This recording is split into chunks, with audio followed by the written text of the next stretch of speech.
Once again, here are your hosts, Marty Pay and Clay Kerner.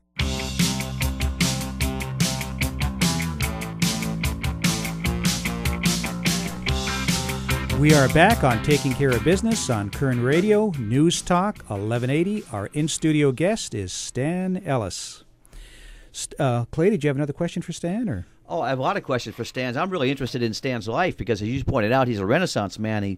He does so many things. I'm so jealous. There's so many things I want to do that I can't do, and I look at you and say, wow, he's a pilot. He plays guitar. Do you sing? A little bit, yeah. Lead? Yeah, a little bit, yeah. Wow. No, don't ask him to sing on the air, okay? Well, I'm just impressed. I'm Okay, getting every time I talk to Stan, I learn more and more about him. Okay. I had several questions I wanted to ask you.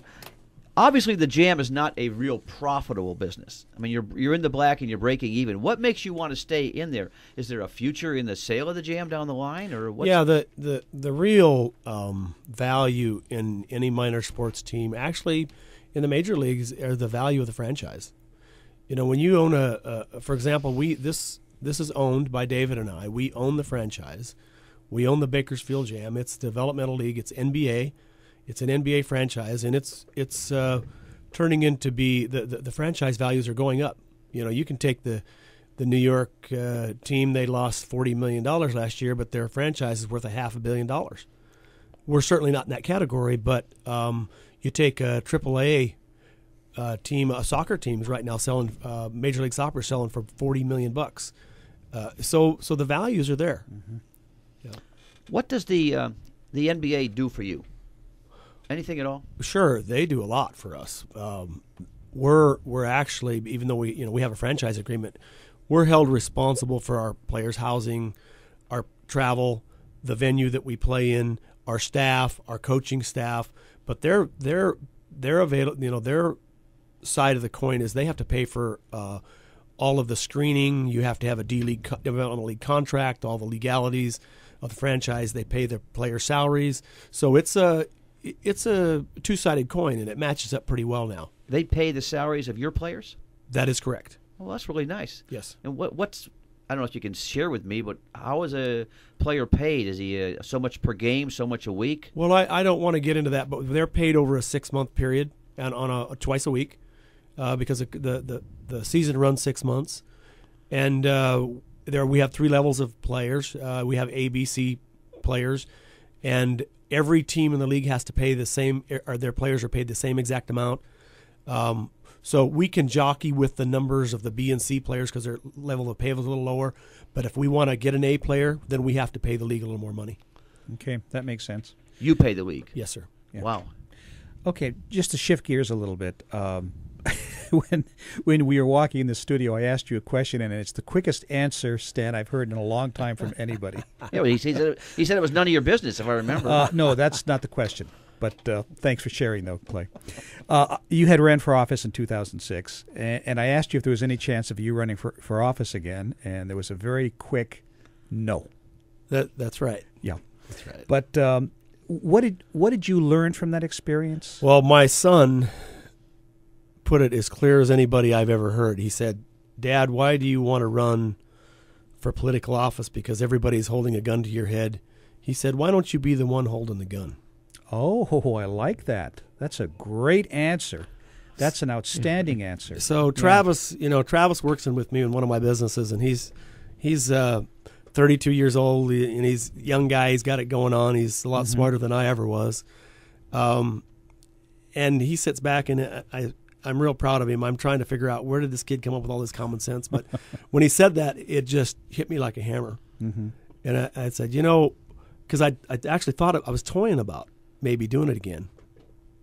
And I decided that I would support candidates that I felt were good for office, and on both sides of the ticket, frankly. And which I did this last election, and I didn't do as well as I would like in California from my perspective. I don't think any of us did. No.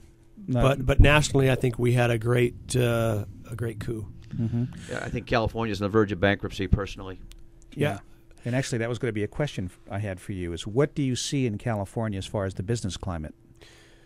Well, personally, I'm told my staff, here in California that I didn't want to do any more construction. I'm building my last building this year. Any more emphasis in our rental real estate, we're moving out of Texas, and our process business, we have a chemical process business. We're not focusing on any more growth in California. It's all out of state. And where are you in Texas? We're in Houston and West Texas by Amarillo. Oh, wow. Yeah. Why? Why are you leaving California? Well, if you look at everything from Cal OSHA to, and you can't say, they're like aspirin. 2 will help you, 12 will hurt you. It's the same with our air regulations. Everybody needs clean air. Everybody wants clean air. Everybody wants clean water. I think water is a serious issue. That's going to be at the top of the heap here real shortly, if it isn't already.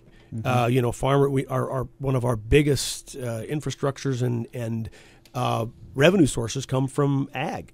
If we don't get clean water, we're in trouble.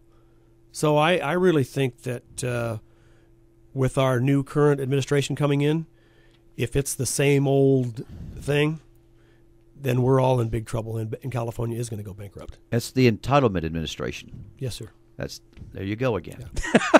Yeah. and frankly, the unions are killing us. Yeah. No, they're not only killing us here; they're killing us worldwide. You're paying a guy in Detroit $75 an hour to do a $15 an hour job, and you're paying the same guy in China 50 cents a day. Right. I realize that you can't necessarily compare apples. You're getting me. Marty, you're getting me going on this. See, I need to slow down a little bit. That's what I'm here for, I'm all Stan. over the map. You're getting me fired up here now. That's my job. From here to Texas to China, you're getting around, Stan. Well, in our solar company, we actually are looking at outsourcing in China and Korea because we can't compete. About 90% of the panels in the world are coming from Germany and China for solar panels. There's a solar company up north that supposedly, I think they got $500 million from the Obama administration earlier this year. They were supposed to expand after the election, and they decided to close up part of their shop here in California and move. Yeah, I didn't know that, but I can tell you that the way, and it's a little bit of a scam in my opinion, if you bring a product in from China and you do some work to it, then you can call it American made. Right. So I'm all over the map on this political thing, but I'm really frustrated, and I don't see California getting any better anytime soon. I hate to be a pessimist. What do you see as the biggest challenges for Kern County, for our area? Well, this AB 32, where we have CO2 emissions, and trying to oil is so important and critical here in the state of California and actually nationwide. We need to curtail our regulation. Mm-hmm. We need to find a nice balance, and we're not doing that. We're making the oil companies and heavy industry pay for the air pollution, which they're only a small portion of the pollution. It's John Q. Public who drives the cars and has the pollution issue. So we're just headed in the wrong direction all the way around. Mm-hmm. Why do we have a prisoner bill of rights? Why aren't we looking at this boy in Arizona and following after that sheriff? He's my hero. Yeah, mine too. This guy's my hero. We ought to make our prisoners work instead of watching TV. Stan, you got to come out of your shell more. Well, listen, since I've got you going, I've got the $1 million question for you. Okay. Okay. Who do you see running against Obama next time out, 2012? I thought it might be a combination of Mitt Romney and Sarah Palin, but I don't know. I just don't know. If off the top, that's what I'd say, but I don't know. There's a lot of good candidates that are going to be coming up throughout the country. Yeah.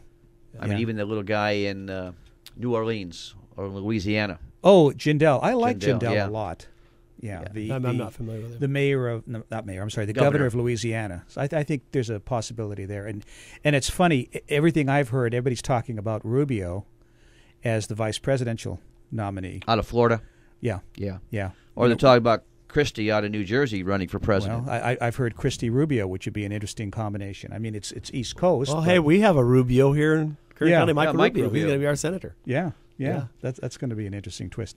Our producer had an interesting comment that I wanted to ask you about. You were on Money Guys last year. Moneywise, I'm sorry. And you were talking about what somebody would have to do to get into business. And I want to preface this with something. As an insurance agent, I do a lot of commercial business. And one of the things that always amazes me with small businesses, you ask them questions like, what do you project for gross receipts? What do you project for profit? They don't know. So what would you suggest to a small businessman, somebody trying to get started in this kind of economy? I'll tell you what. Success is directly proportional to effort. Work hard, don't grow too fast, and provide good service. There's always room for a good service company. Well, if service is the issue, I think that the JAM staff proved it last night. They were just, as I said earlier, the service and the people were fantastic. Makes you want to come back. Yeah, well, thanks. First class. Thanks for having me on, you guys. Thank you very, very much. I really, really appreciate it. I appreciate it. Thanks.